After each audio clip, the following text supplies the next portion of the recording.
Thank you, friend. Shabbat shalom. Greetings to you all. Well, it's good to be back, although I'm not actually back. I'll be doing some work in the West Coast for a few weeks, but it is still nice to be in one place. I hope you all had a great Hanukkah.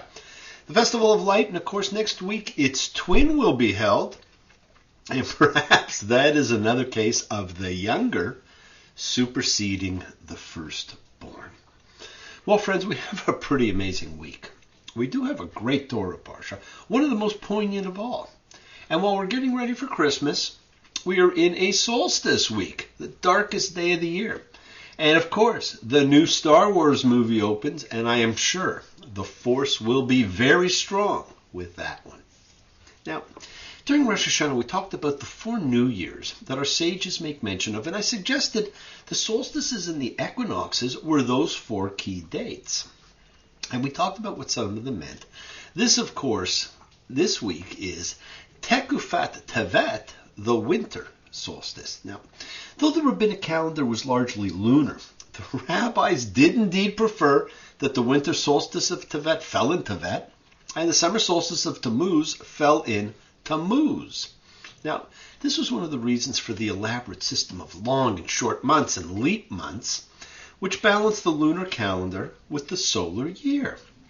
Now, as a reminder of the legends of the seasons which we talked about before, the spring equinox represents the triumph of life. The summer solstice was about loss and abundance. The autumn equinox was the link between earth and heaven. And the winter solstice is about the search for light.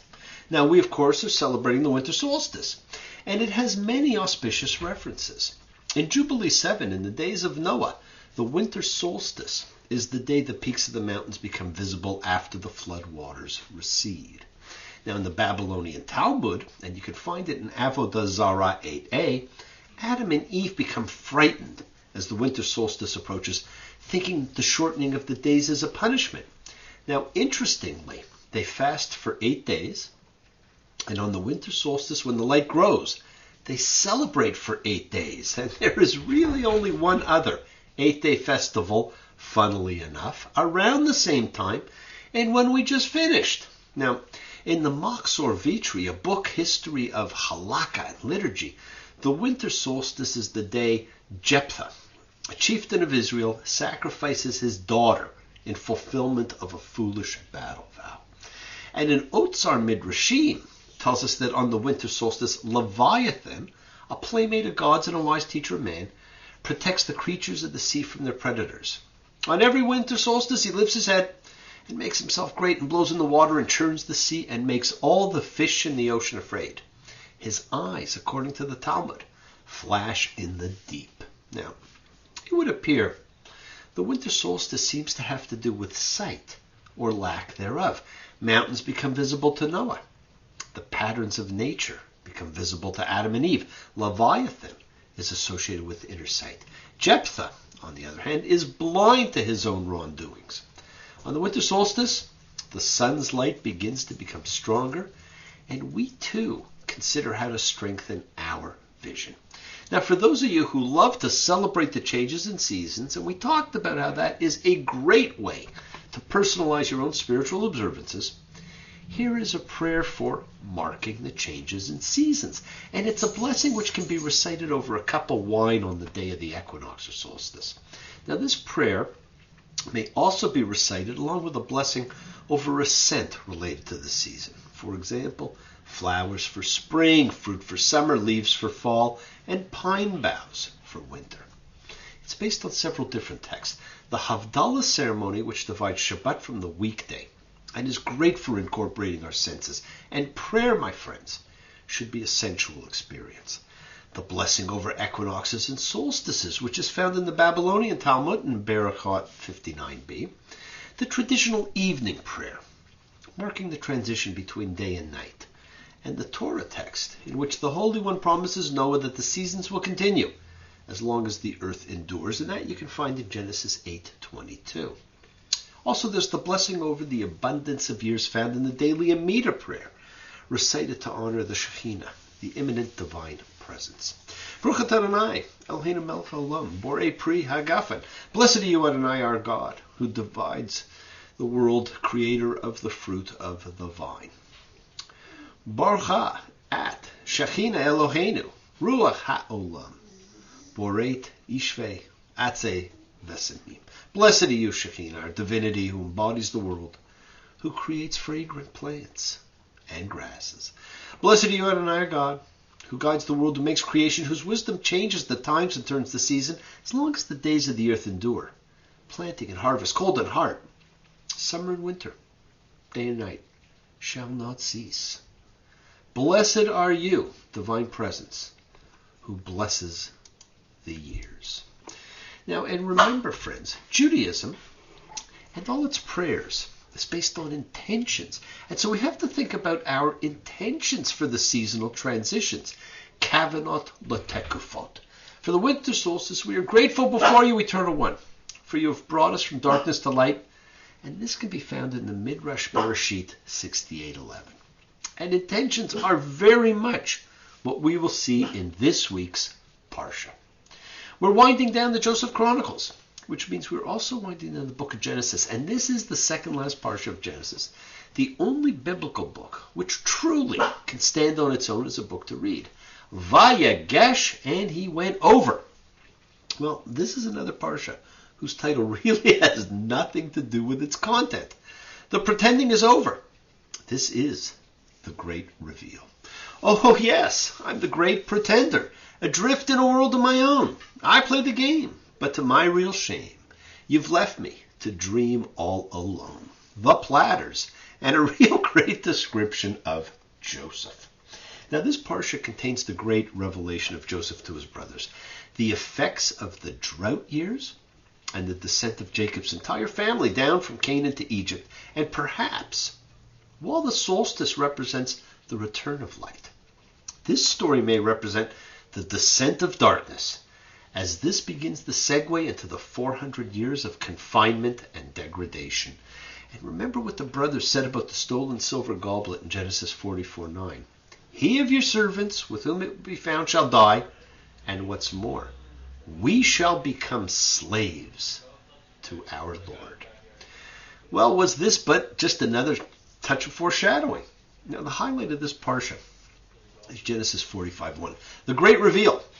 One of the most powerful scenes in the Torah. No magic, no majesty, no miracle. Velo yachol Yosef, lachitapek lechol, hanitzavim alav, vayikra, hotziyu cholish, me'ale velo amadash, ito behitvada, Yosef el echav, vayeten el tkalo, bivechi, vayishmeu, mitzrayim, vayishma beit paro. And Joseph was not able to restrain himself in front of everyone who was standing by him, and he called, "Take everyone out from my presence." And not a man stood with him when Joseph made himself known to his brothers. And he wept out loud, and Egypt heard, and Pharaoh's house heard. This was the third of the 3 times he wept. And this was no simple weep. This must have been some lament to be heard everywhere. He no longer turns aside to weep in secret, but sobs uncontrollably in the presence of his brothers, so audibly that he is heard by the Egyptians outside and heard all the way to the palace of Pharaoh. He then says, "I am Joseph. Ani Yosef." A 2-word, 3 in English, bombshell. A sentence that has such meaning in those 3 little words and registers immediately. It reminds me of another 3-word sentence that registers. I am he, as you are he, and you are me, and we are all together. I am Joseph, your brother, whom you sold into Egypt. And now, do not be pained, and do not be incensed with yourselves that you sold me down here, because for sustenance God has sent me before you. God has sent me before you to make you a remnant of earth and to preserve life, for you to be a great surviving group. And so, it is not you who sent me here, but God. Look at how he has grown. Not interested in vengeance. No, not this one. As Yoda said, a Jedi uses the Force for knowledge and defense, never for attack. Joseph has become quite the Jedi master. And then, in one of the truly most enigmatic and perhaps glossed over sentences of the Torah. Genesis 45:8. It is not you who sent me here, but God, and he has made me father to Pharaoh. This speaks of the history and role Joseph may have played in Egyptian royalty. A fascinating topic, but too complex for discussion here. And then another defining moment, an incredibly powerful choice. Genesis 46:2. And God said to Israel in night visions, and he said, Jacob, Jacob. And he said, I am here. Now, interesting. Night visions are, of course, dreams. And notice that both names are used. God said to Israel, the changed, striving for a better man who has fought with God, and says to him, Jacob, Jacob, using the old name, the name he addressed earlier in the defining moment of Jacob's life, except here it is different. Here's the second of 3 times God is giving a very special message. The first was when he called Abraham, Abraham, and was telling Abraham not to be afraid. Isaac's life would be saved. Here it is to assure Jacob, the man of fear, that he need not be afraid to go down to Egypt. Fear not to go down to Egypt. And the third time will be at the burning bush when he tells Moses not to be afraid. So God says to him in Genesis 46:4, I shall go down with you to Egypt, and I shall also bring you up. We now know that the time in Egypt is limited. God says he'll bring them up out of Egypt. He just does not say when. And I hope you continued noting the use of numbers. One should note that the whole Joseph story exhibits a fondness for playing with recurrent numbers. The fraternal 12, first signaled in Joseph's dreams, then subtracted from by his disappearance, with the full sum made up at the end. The triple pairs of dreams, the 2 pairs of 7. 5 is 1/2 the number of the brothers who enslaved Joseph and Benjamin, was given a 5-fold portion of Joseph's feast and 5 changes of garments, and the Egyptians are obliged to pay a tax of 1/5 of their harvest. Also notice the bitterness which Jacob holds on to the very end, my friends. Jacob's gloomy summary of his own life echoes with a kind of complex solemnity against all that we have seen him undergo. He's achieved everything he aspired to achieve. The birthright, the blessing, marriage with his beloved Rachel, progeny, and wealth. But there was a moral realism unexpected. Although he gets everything he wanted, it is not in the way he would have wanted. And the consequence is far more pain than contentment. From his prenatal clashing with his twin in the womb, everything has been a struggle. He displaces Esau, but only at the price of fear and lingering guilt and long exile. He gets Rachel, but only by having Leah imposed on him, with all the domestic strife that entails. And he loses Rachel early in childbirth. He's given a new name by his divine adversary, but comes away with a permanent wound. He gets the full solar number of 12 sons, but there is enmity among them, for which he bears a lot of the responsibility. And he spends 22 years continually grieving over his favorite son, who he believes is dead. This is, in sum, a story with a happy ending that withholds any simple feeling of happiness at the end. He is truly a sad individual. In fact, he's a real nowhere man, sitting in his nowhere land, making all his nowhere plans for nobody. The world is sacred, my friends, and so is everything in it. Express your gratitude, light a candle, make a wish, celebrate your life and the lives of those you love. Share your feelings with them, live free, be free, honor your freedom, be well, be happy, be blessed. Share and honor the light and all who live in the light and continue to shine. Continue to send everyone you know goodwill and love. Pray for peace and freedom for everyone, and end to terror and hatred. Remember, friends, we are a community. We learn together, we celebrate each other, we love each other. We share this ride together, men and women equally. So let's send out love, not fear. Send out peace, harmony, good healing to all who need it. And please do, learn to forgive, learn to love. Follow the call of freedom. The journey is yours to enjoy. Should my heart not be humble, should my eyes fail to see, should my feet sometimes stumble, on the way, stay with me. Now that, of course, was from the new Bob Dylan album, a 10-song tribute to Frank Sinatra. And that was Frank Sinatra's Stay With Me. Now, thank you all. Love you. See you all next time. And I do love seeing you all again. And remember, your wishes do come true. And forget not, fear is the path to the dark side. Fear leads to anger. Anger leads to hate.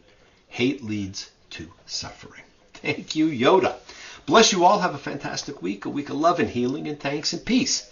The light is increasing in your life. So keep lighting the light of miracles. Keep dreaming. And thank you all for joining me.